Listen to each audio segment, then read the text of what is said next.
What up, what up, what up? Welcome back, everybody. Strong, well-fed, outspoken. I am Rusty, aka Coach Frizzle, and this is my girl and co-host, Oh, you know me already. It's Coach Nell hanging out, getting ready to chat with you guys. hanging out, hanging out. We are making this. Sorry, my headband's driving me insane today. Don't So you hate that? I Okay, if know. you guys don't have wavy or curly hair, you don't know. Some days, bomb. Some days, disaster, and you don't Yeah, get to pick. yeah. Thankfully, we have these tools. Like my hair's kind of a disaster today, but I'm wearing this headband because then you don't know, baby. Exactly. So, oh man. All right. Well, this is a second part for us guys. Last week we talked about, the mistakes that we made from a nutrition perspective because Nell and I, we have been doing this. We are pursuing our best, strongest, most empowered self for a while. So you could say we have been there, done that, and have had the eating disorders to prove it. Yeah, been there, done that, messed around. Went really well. So last week we did talk a lot about nutrition, and today we're actually going to flip the script a little bit and talk about food here. No. Food. We're talking about training. Yes. Get it together. So we are talking about the mistakes that we both feel we made. We're going to keep it to three. There were a lot, Oh, but many more than three, but these were kind of our tops that we came up with.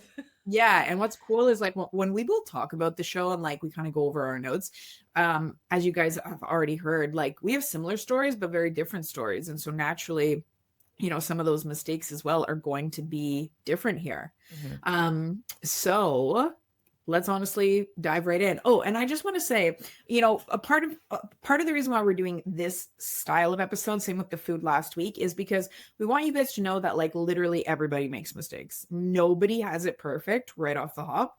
And a lot of the time it's not until years later that you realize, hey, that was something I probably shouldn't have done. And it's cool to be able to laugh at yourself. It's not like you're not going to make progress when you are, maybe doing something that's not ideal, because progress will still happen, but the growth comes after you make mistakes. So hang in there. Absolutely. And that's part of like why I believe in what we do. I believe in this podcast and our line of work, because there's a lot of information out there. A lot of it is really helpful, but a lot of it's not. And Yeah. I didn't know how to navigate that right there. I didn't have that voice of reason. And so this is why I want you guys to know, like, we're in the trenches sometimes. And if Yeah. it Oh, seems yeah. like you're like, I don't know if I'm comfortable, working with a coach like us, because yeah, we talk a lot. We love to get nerdy, but also we've been there, and that's not to intimidate you. It's to let you know that like, hey, we've come a long way too, and you can as well. Yeah, for sure. So let's hop right in here. Yeah. When you think back, of course, I've looked at your list, you've looked at mine, Mhm. but like when you look back, of the three that you mentioned to me already, what's the like biggest one in your mind where you were like, I honestly can't believe that I actually thought that that was the right course of action? I guess, yeah, for the biggest one would be for me just not listening to the accommodations I needed. So if you guys Mm. don't know some of my history, we'll backtrack real quick. I was attacked by a German Shepherd, and so I had reconstructive hand surgery on my right side. But both sides were pretty messed up. I did years of physical therapy and stuff. And during that time, my weight went up. Yeah. And when I started working out, I didn't know that I could work within my own parameters of need. So I was just following a plan, and if they're saying, "Hey, we're doing burpees," I was doing burpees even though it was really excruciatingly painful. My technique was bad because I Yeah. didn't have the mobility or the stability to do it. So that was like the number one mistake for me, was not working within my abilities. Yeah. And I think that's a really, really big one, especially, in today's day and age. I know we use the word like optimal a lot, right? We see it all the time. Optimal training. You guys have to remember optimal is always going to be subjective based off of what you can do. So even when we look at like ideal ranges of motion, right? The best range of motion for you is the range of motion that you are able to be the most effective in. When we're looking at improving like weak spots as well, the best range of motion for you is likely going to be the range of motion you also struggle the most in, as long as we can Truly. still be effective in that. But if you're watching a video online and somebody's like, you got to go from here to here, let's take squats, right? Because Yeah, I do ass to really good grass or lunges with knee to the floor. Like, we see that all the time. Yep, yep. And like it's about what you can do. So for me, yes, I go ass to grass very low in my squat. I'm able to do that. So a lot of people will say to me, like, do I have to squat that low? And my answer is no, baby. You do not have to squat that low. First of all, if you can't, you can build up to it, but some people literally can't. And for other people, it also might just not be effective for you based off of what your focus is. Truly, yeah, I So, can squat all the way down because I teach yoga, right? Deep yoga squat. yep. Can I do that while still having power? No. Yep. Right? So if I'm trying to do that in a loaded position, it's not doing what it needs to do at all. Yeah. So then it's like, what's the point? So I think, yeah, that's such a big one. Actually tailoring the workouts to you. And that's a word I mean we love around here, right? Tailored, because custom, kind of the same thing, but I feel like tailored really accentuates it is just like somebody goes to get something tailor made for them. It should be for you. You need to have accommodations for you. And it probably felt like super frustrating for you, no, when you were doing Hugely workouts. so. I remember I we'll get into this in one of my other ones, but I did a lot of like consecutive challenges where it was day after day after day. Yeah, And I yeah. remember like one of the movements was to get up off my like from a kneeling position and I couldn't do it because I Mm, had to like support myself. I tore my knee, like I was a mess. yeah. And so it was like a timed thing. And by the time I was supposed to have, AMRAPs, as many reps as possible, I was at like 2 and ready to cry. And then Mm, to do something the next day, I was already in pain on top of chronic pain from yeah. my injuries. Like it really compounded in a very negative way, mentally, physically, spiritually, emotionally. And that's why I gave up so many times over and Yeah. over and over again. Yeah, absolutely. That's a whole other thing, right? If you're constantly showing up and putting in the work and you're like, I'm not getting anything from this and I don't feel good doing it because again, it's not actually designed for you, like bye-bye any type of desire to actually follow through with the plan. Exactly. There's nothing inherently wrong with the movements that I was trying to do. They just Yeah. weren't right for me at that point in my life. Yeah. Yeah, absolutely. On a similar front for me, I think like just talking about like this isn't doing anything for me, like I'm not feeling connected to my Mhm. workouts. For me, I really felt that with always thinking that I had to go heavy with the big compound movements. um Squats, overhead presses, bench presses. Cause again, like, even back in the day when I was getting started, you see videos of people putting up these big numbers and people are always talking about like 3x8, 4x6, low rep range, heavy weights, things like that. And so I was under the impression that I always had to go heavy with those movements. And realistically for me then it became more about moving weight than it did actually about carrying the load. And there's a very big difference there. So I was always focused on just like I got to lift more, I got to lift more, I got to lift more. I was never actually like engaging my muscles. I was experiencing a lot of like joint pain. My form was not very good because I'm literally just doing everything I can to push the weight instead of actually training the muscles, excuse me. And so I never actually really felt like connected with my workout, which again felt pretty shitty. um, And it's really interesting to me that like this was something that was really like difficult for you or really kind of like set you on a weird path is I right. didn't even know what a compound movement was, right? So Mm, you're over here going as heavy as you can and not benefiting. And I'm yeah. over here on the other side of the spectrum going like lightweight, a bajillion reps, all of these like unrealistic, like, around the rainbow moves, like every direction you can picture. I didn't even Yeah. know what a compound lift was. And so Yeah. you Yeah. can see like there's really like many ways to make similar mistakes. Totally. Oh, yeah, Mm. yeah. No, absolutely, absolutely. And they really came back to, though, at the end of the day, yeah, not connecting with your movement. So Truly. honestly, I think that's a good thing for you guys to be thinking about right now. Like, when was the last time you felt really connected and engaged with your workout? When was the last time like you actively were able to say like, I feel my bicep in a bicep curl. I feel my quads in a squat. I feel, my glutes in a bridge or my hamstrings during a curl and not my lower back. Because if you're not actually engaged, you probably need to change something around. It's true. Um, And your body might not even be used to that movement. Like I'm the weird lady in the gym where I'm like, okay, biceps, biceps. Like, okay, now I'm ready. My biceps know where they are. Yeah, totally. There's something about mental connection as well that I think is definitely a very real thing, like thinking about that muscle contract. But I guess my second one kind of plays into this same idea in regards to like I wasn't actually engaging my muscles. And for me, when I was thinking about this, the second biggest mistake I would say that I really made was also along the line of compound movements. But thinking all of those big compound movements also had to come first. And again, this kind of goes hand in hand with the like making them be the heaviest movements, right? We tend to think like, again, squats, it's a big movement. I've got to lift heavy for it. And in order to lift heavy, I got to do it first because it's the biggest movement. It's going to tire me out the most.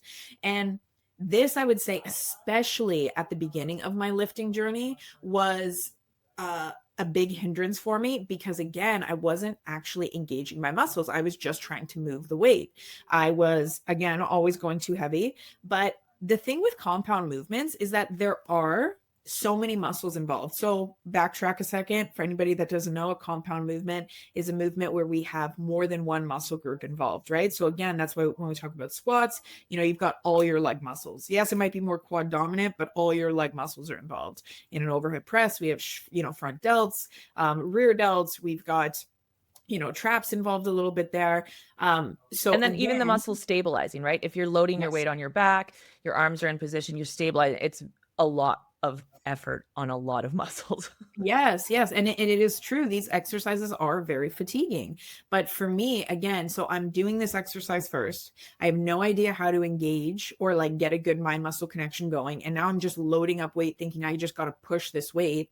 And so I was not, again, connecting, and therefore I wasn't connecting. I wasn't actually able to increase my strength as much. I wasn't building muscle as well. Again, I wasn't feeling very good, when in reality, what I actually needed to do was more isolation exercises, period, but also more isolation exercises first and do some of those compound movements later on, because the isolation exercises I later learned was what really helped me be like, oh, okay, that's what it feels like when my quads are engaged. I was going to say, these are fantastic for that mind muscle connection. And then you just said it.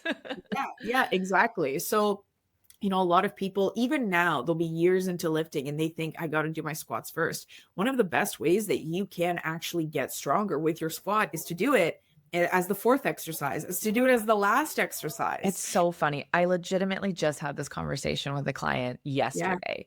They're like, why is it at the end? Like, I feel like I can't do as good of a job. I said, but actually you can do a better job because you're not relying on other things. So you're listening and going, it's not about the number on that I'm pushing, right? It's not about how heavy I can go. It's about, can I keep that quality movement later on when my body feels different?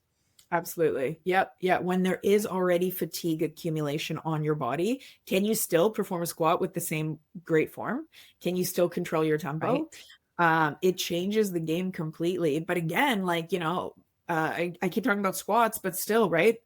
Actually, let's do a different one. Bench press. Okay. A lot of people, whether you do a dumbbell bench press or barbell bench press or even a chest press, a lot of people struggle to feel their chest. They are like, I never really feel like my chest is engaged. Let me tell you, if you start off with doing something like a fly, right? More of an isolation style exercise, if you focus more on getting a squeeze in that sense, and then you go and do something like a bench press, 9 times out of 10, you're going to be like, wow, okay, that's what my chest contracting feels like. So that was, I would say that was like the second biggest one for me. I would say like my second biggest one was constant workouts. Energizer bunny all the time. Yeah, and like never doing the same thing. Like there was no concept of progressive overload. There was no concept of like rest days or mobility days. It was like, today we're doing this and tomorrow we're doing this and this and this and this. And there was no rhyme or reason except to just go 100 days in a row or whatever. And so I wasn't picking up heavy weights because I physically couldn't, because there was no recovery time. But like, I didn't know that you could do the same movement repetitively and get better at it. I just thought that the only way to take care of myself was to just be moving. And it wasn't until I learned that about progressive overload, which means getting better at the same thing, really. Yes. Yes. And then recovery, rest, build. You need rest so you can be better. It Yeah. wasn't until I learned those two things that it Yeah. really changed the game for me. Yeah. Light bulb moment for you Like and your body. 4-week challenge, 80-day challenge, 100 challenge. I did them all. All of them. And like, it did not set me up for success. The Yeah. challenge was wanting to continue to do anything, really. Yeah, yeah, yeah, yeah, for sure. And I do want to say, if right now you guys are like in a place where you're like, I do like need to let me phrase it like this. If you're in a place where you feel right now that you're not getting to the gym, unless you are doing something new, right? You're in a place right now where maybe you're not feeling motivated, or you don't have a plan. And so you're kind of just like hopping from workout to workout. There's a ton in place for that. I've gone through phases like that as well. It's not that you can never do that, but you also just have to get really clear on what your expectations are. If your Yes. goal is just, I want to just move my body four times a week, excuse me, you know what? Then maybe one day you're taking a class, and one day you're training upper body, and one day you're training legs, and then that switches next week. But again, your goals right now are just to move and move regularly. But Yes. like Nell said, actually wanting to get stronger, actually wanting to build muscle, actually wanting to be good at certain exercises requires doing the same thing over time. Repeated keyword, over time. So yeah, I think Yeah, that's like one. movement is important. Absolutely. And if there's something that's going to help you just continue to be active, we talk about this all the time. What is Yep. your daily activity levels? Your workout accounts for so much of your day. Yeah. But if your goal is to see a physical change in the body, if your goal is to feel stronger, to feel Yeah. more comfortable, to be knowledgeable, to understand what your body needs, there needs to be a little bit more of a cohesive plan. Yes, absolutely. Absolutely. Um, Yeah. So what's your third here? I was just thinking ours are kind of flowing really nicely into each other, because on the topic of progressive overload. So for me, I struggled with this, but in a very specific sense. I don't think a lot of people need to focus too much on all the different ways you can progressive overload, Mhm. because there are quite a few, especially, for the first good chunk of time while you're training. But a big mistake I made that I really still see in a lot of people, especially clients that we work with, is having a rep range and always shooting for the high end of the rep range. Yeah, I've So, definitely been guilty of this myself. right. So, if your rep range is, let's just keep it traditional, right? 8 to 12. You're following a set program, the same program, awesome. But every week you're hitting 12 reps. Every week you're like, I hit 12 reps again. I hit 12 reps again. And it's like, guess And then what, you put baby? those weights back. Yay. Yeah. You are not taking advantage of the easiest, simplest form of progressive overload.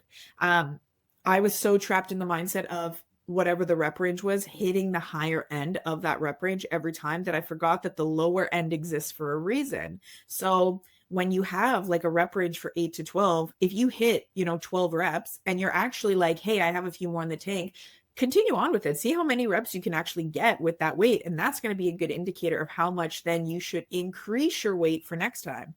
But even if you do, and this was a big problem for me, increase your weight for next time, and you're still hitting 11 or 12 reps, you like awesome, but now you need to hit 8 reps. If your rep range is 8 to 12, it's in there because it's designed for you to choose a weight that has you failing at 8 reps. Okay. Because then it's going to give you a good frame of reference for how you're building strength.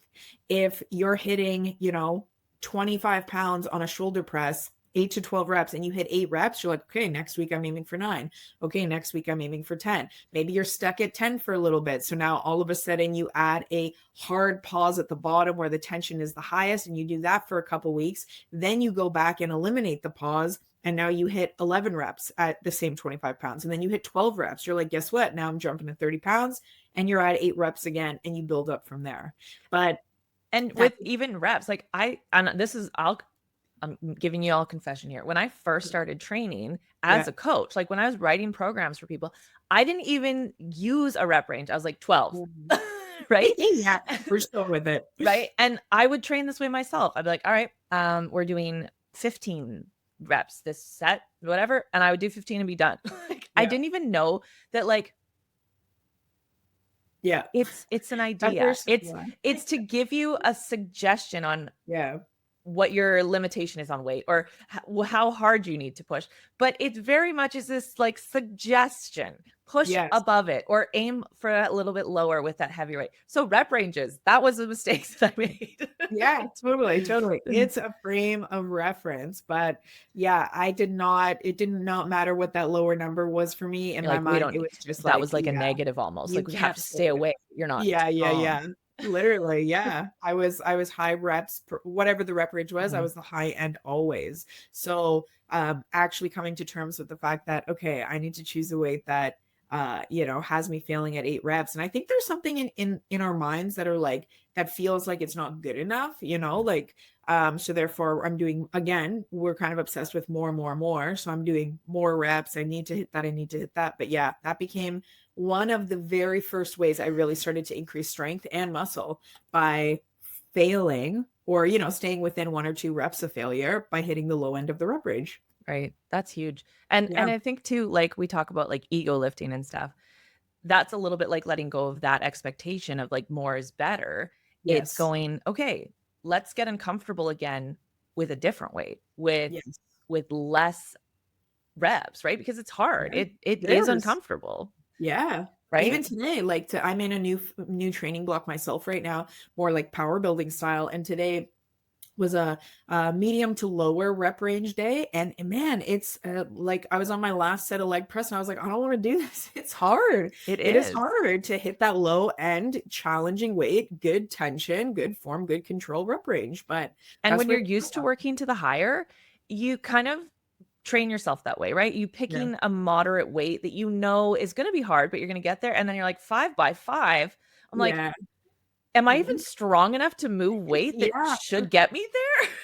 Honestly, honestly. And that's where we also say, right? Like you should be kind of afraid sometimes because that's a really good indicator that you are truly pushing yourself Yeah. Like, too. have you ever thought, am I going to make it? Yeah, yeah. Actually, speaking of, so the other day I was doing leg press. It's a lot in my program right now, and I watched my set backwards, and without even realizing it, when I had unracked the weight on my like heaviest set, my eyes like bulged. I had that look of fear in my face, and it was a very hard set for me that set. But looking back, I kind of laughed, and I was like, "All right, good job, me. That was exactly how I should have felt." So, Right. yeah, good times. But yeah, what's your last one, girl? My last one kind of tied in. I mentioned this a little bit in like being constant in like Mm, Energizer Bunny style, but it was when I was following a program, whether mhm. that was, 3 days a week, 5 days a week, 7 days, it didn't matter. If I missed a workout, because we all know life happens, Yep. I couldn't just move on from that. Mm, In my mind, I had to double down. Like I was doing 2 workouts a day if I had missed. And mm, I was missing a lot because I was tired. I yeah. wasn't recovering.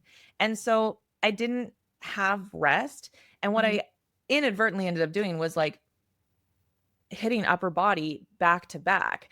And mhm, so I was more prone to injury. mhm. Like Yes. my sleep wasn't quality because I was sore and things like that. And Yeah. so even if you are following a plan and a day gets missed, it's okay to Yeah. just move on, right? It's And okay. a good program that's going to allow you to build the discipline of doing it Yep. is not going to break you if you miss a day. Now, if Yep. you're always skipping leg day, that's a different conversation. That's a tune in for our next episode. No. But yeah, I thought that you had to always Yes. backtrack and make up for lost time, and that Yes. just wasn't serving me in any way. Yep. Yep. Yep. I remember going through a phase like that as well. Like even when I got okay with allowing myself a rest or to take a rest day, then I was like, well, I got to make up for that workout. Exactly. And no, it's like you really don't. And this is where like, when you get sick or something happens and you're forced to take time off, I can tell you 9 times out of 10, you know, the people we work with, they'll feel so bad, like, oh, I wasn't able to get in for 5 days, or I was sick all week, or whatever. And then they're feeling better, or they get back in the gym and they're like, I PR'd every single exercise I did. And it's like, yeah, because you are so well rested. It's crazy.